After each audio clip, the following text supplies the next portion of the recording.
दोस्तों, ये एक ऐसी कहानी है जो रिश्तों को शर्मसार करती है, कलंकित करती है। इतनी भयानक कहानी है कि जब आप इसको सुनेंगे तो आपके भी रोंगटे खड़े हो जाएंगे। दोस्तों, ये कहानी है भागलपुर बिहार की। वहाँ एक महिला होती है और उसका एक प्रेमी होता है। जब भी मौका मिलता है वो आपस में मिलते हैं, बातें करते हैं और शारीरिक रिश्ता भी बनाते हैं। ऐसे ही एक दिन महिला और उसका प्रेमी दोनों आपस में मिल रहे थे। अचानक से उस महिला की वहाँ पे बेटी आ जाती है। बेटी उन दोनों को ये सब करते हुए देख लेती है। जब महिला और उसका प्रेमी देखते हैं कि बेटी ने ये सब कुछ करते हुए हमें देख लिया, तो वो दोनों बहुत ज़्यादा डर जाते हैं। फिर वो अपनी बेटी से हाथ जोड़ते हैं, माफ़ी मांगते हैं और उसको मनाने की कोशिश करते हैं। कहते हैं कि तुम ये बात किसी से मत कहना। बहुत मान मनव्वल के बाद बेटी मान तो जाती है, लेकिन उन दोनों के सामने एक शर्त रख देती है जो कि रिश्तों को कलंकित करती है। बेटी कहती है कि तुम्हारा प्रेमी जो कुछ भी तुम्हारे साथ कर रहा है वो मेरे साथ भी करेगा, तो मैं ये बात किसी से नहीं बताऊंगी। फिर क्या था, वो महिला अपने प्रेमी से कहती है कि अगर हमको समाज से, हमको बदनामी से बचना है तो तुम जो कुछ मेरे साथ करते हो वो मेरी बेटी के साथ भी करो। फिर क्या था, प्रेमी बेटी को लेकर कमरे में जाता है और उसके साथ शारीरिक रिश्ता बनाता है।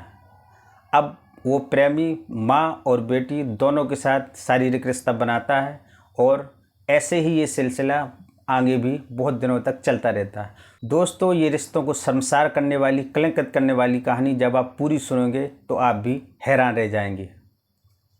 नमस्कार दोस्तों, मेरा नाम है सुशील कुमार और आप देख रहे हैं कहानी जनता की। दोस्तों, ये कहानी है भागलपुर बिहार की। यहाँ एक थाना है सनहोला, और इसी सनहोला क्षेत्र में एक गांव है बड़ा रवासी। इसी बड़ा रवासी गांव में एक परिवार रहता है जिसके मुखिया का नाम है केलूदास यादव। उसकी पत्नी सुनीता यादव, उसकी एक बेटी है और 2 बेटे हैं। परिवार बढ़िया आराम से ज़िंदगी काट रहा था। घर में किसी बात की कोई दिक्कत नहीं थी। बढ़िया कामकाज चल रहा था उनका। उनके घर में एक ढाबा था, खाना जिस पे लोग खाना खाने आते हैं, छोटा होटल, और साथ में एक किराने की दुकान भी होती है। ज़िंदगी मज़े से कट रही थी। उसका जो बड़ा बेटा होता है वो वहीं नज़दीक बांका ज़िला में राजौन नामक स्थान पर एक खलासी की नौकरी करता था। पिता, माँ और उसकी बेटी और एक छोटा भाई ये सारे घर पे ही रहते हैं। अपने ढाबे का काम करते हैं, अपनी किराने की दुकान चलाते हैं और इनके पास ग्राहक भी अच्छे खासे आ रहे थे। बात है 5 जुलाई 2019 की। अचानक से घर का मुखिया केलूदास यादव गायब हो जाता है। संदिग्ध परिस्थितियों में गायब होता है। किसी को कुछ पता नहीं लगता कि वो कहाँ गया, कहाँ नहीं गया। ये बात पूरे गांव में फैल चुकी थी कि केलूदास गायब है और उसका कोई सुराग नहीं मिल रहा है।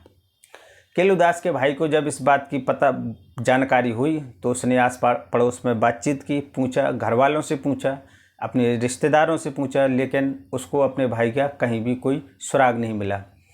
थक हार कर केलूदास के भाई ने अपनी बेटी से ये कहा कि तुम मेरे बड़े भाई की बेटे से फ़ोन करके बताओ उसको कि तुम्हारा पिता पिछले 4-5 दिनों से गायब है और उसका कुछ पता नहीं लग रहा।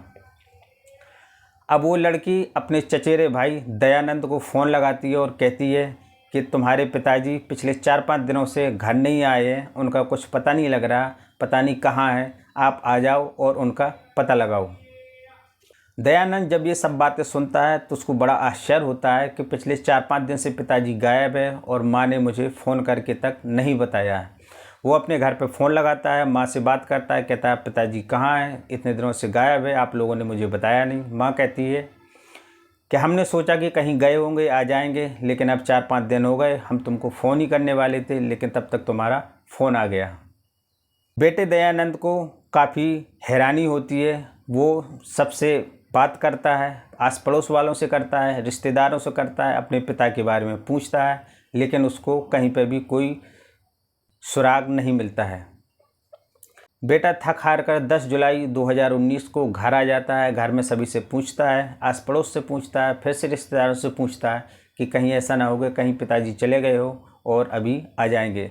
लेकिन उसको जब कहीं पे कामयाबी नहीं मिलती है तो वो थाने चला जाता है, जो सनहोला थाना है वहाँ जाता है और अपनी कंप्लेन लिखाता है। साथ में उसकी माँ और बेटी भी जाती है। बेटा कंप्लेन दर्ज कराता है, कहता है मेरे पिताजी पिछले 4-5 दिन से गायब है, वो घर पे नहीं आ रहे हैं, आप उनका पता लगाएं। माँ बेटी भी साथ में जाती है, वो भी यही शब्द दोहराती है कि हाँ ऐसे ही है, हमारे पति आ नहीं रहे हैं, पता नहीं कहाँ गायब हो गए। पुलिस कंप्लेन लिख लेती है और कहती है कि जैसे ही पता लगता है हम आपको सूचित कर देंगे। बेटा और बेटी माँ जब तीनों घर वापस आते हैं तो देखते हैं कि आसपास के पड़ोसी उनके घर के सामने इकट्ठे हैं। जैसे ही ये लोग पहुंचते हैं तो पड़ोसी इनसे पूछते हैं, कहते हैं तुम्हारे घर से स्मेल आ रही है, बदबू आ रही है, ये किस बात की बदबू है, क्यों आ रही है? तो माँ कहती है कि हमको तो कोई बदबू नहीं आ रही, आपको क्यों आ रही है? बस इसी बातों से उनके बीच में कहासुनी हो जाती है और बात मारपीट तक पहुँच जाती है। जब बात इतनी बढ़ जाती है तो कुछ लोग पुलिस को भी इन्फॉर्म करते हैं। पुलिस आती है, देखती है कि आखिर मंजर क्या है। पड़ोसी बताते हैं कि इनके घर से बदबू आ रही है, स्मेल आ रही है, और ये कुछ लोग बताने के लिए तैयार नहीं है, कहते हैं हमको नहीं आती है। पुलिस ने खुद जाके चेक किया तो वाकई में उस घर से बदबू आ रही थी। काफ़ी पूछताछ करने के बाद भी जब माँ और बेटी ने उस बदबू के बारे में नहीं बताया तो पुलिस ने माँ और बेटी दोनों को गिरफ्तार कर लिया और थाने ले आए। दोनों को अपनी हिरासत में लिया उन दोनों से कड़ाई से सख्ती से पूछताछ की तो एक ऐसा भयंकर सच सामने आया जिसको सुनकर सभी के रोंगटे खड़े हो गए। महिला बताती है कि काफ़ी समय पहले की बात है, हमारे घर में एक ढाबा है, करियाने की दुकान है, कस्टमर आते रहते हैं, जाते रहते हैं। कुछ कस्टमर ऐसे हैं कि रोज़ का उनका आना जाना है। ऐसे ही एक दिन एक कस्टमर आया जिसका नाम था दिनेश। वो आया और उससे धीरे धीरे बातचीत शुरू हुई। मुझे भी उससे बात करना अच्छा लगा, उसको भी मुझसे बात करना अच्छा लगा। फिर रोज़ का काम यही बन गया। धीरे धीरे हम लोग ज़्यादा बात करने लगे। बातों बातों में एक दूसरे से हमने प्यार का इजहार कर दिया। उसने भी किया, मैंने भी किया। बात इजहार से लेकर फिर धीरे धीरे ये शारीरिक रिश्ते तक जब पहुंची। अब जब भी मौका मिलता मैं और मेरा प्रेमी दोनों आपस में शारीरिक रिश्ते बनाते। बदकिस्मती से एक दिन हम दोनों एक रूम में थे, शारीरिक रिश्ते बना रहे थे, आपत्तिजनक हालत में थे। उसी समय मेरी बेटी भी वहाँ आ गई। जब बेटी ने देख लिया तो हमने बेटी को समझाया, लेकिन वो नहीं मानी और वो कहने लगी कि अगर तुम्हारा प्रेमी मेरे साथ भी यही सब कुछ करेगा तो मैं ये बात किसी से नहीं बताऊंगी। फिर क्या था, प्रेमी माँ के साथ तो करता ही था, बेटी के साथ भी शारीरिक रिश्ते बनाने लगा। आए दिन वो प्रेमी आता और दोनों के साथ रिश्ता बनाता और चला जाता।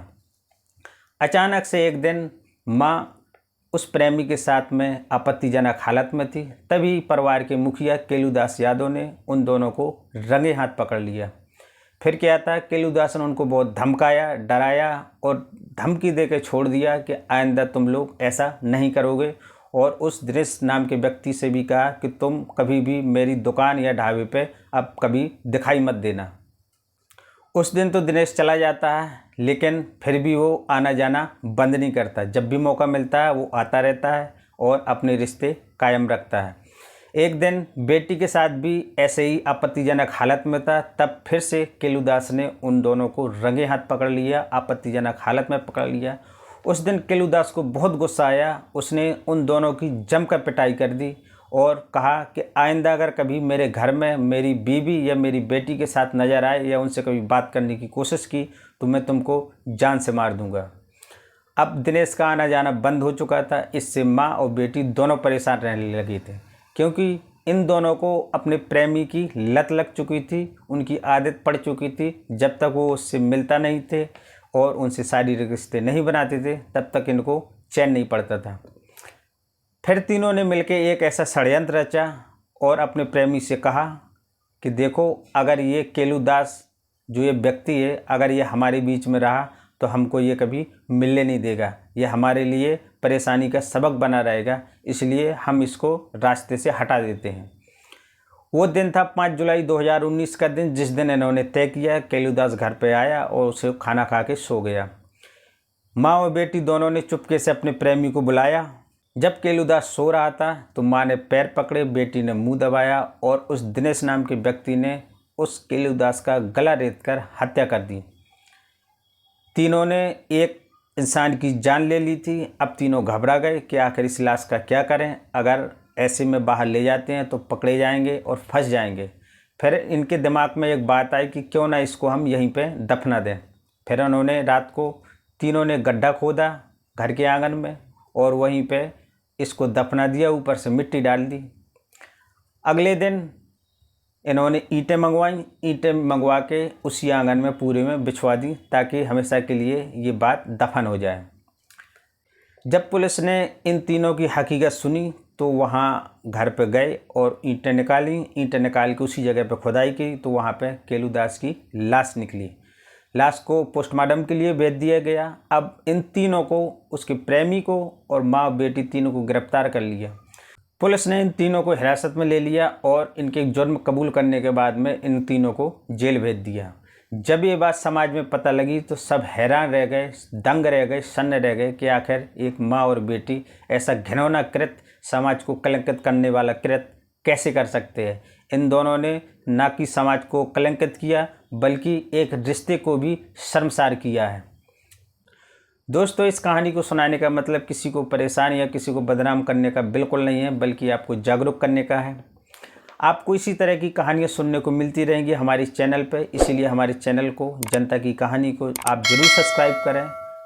फिर मिलेंगे एक नए वीडियो में एक नई कहानी के साथ जो कि सच्ची कहानी होगी। तब तक के लिए नमस्कार।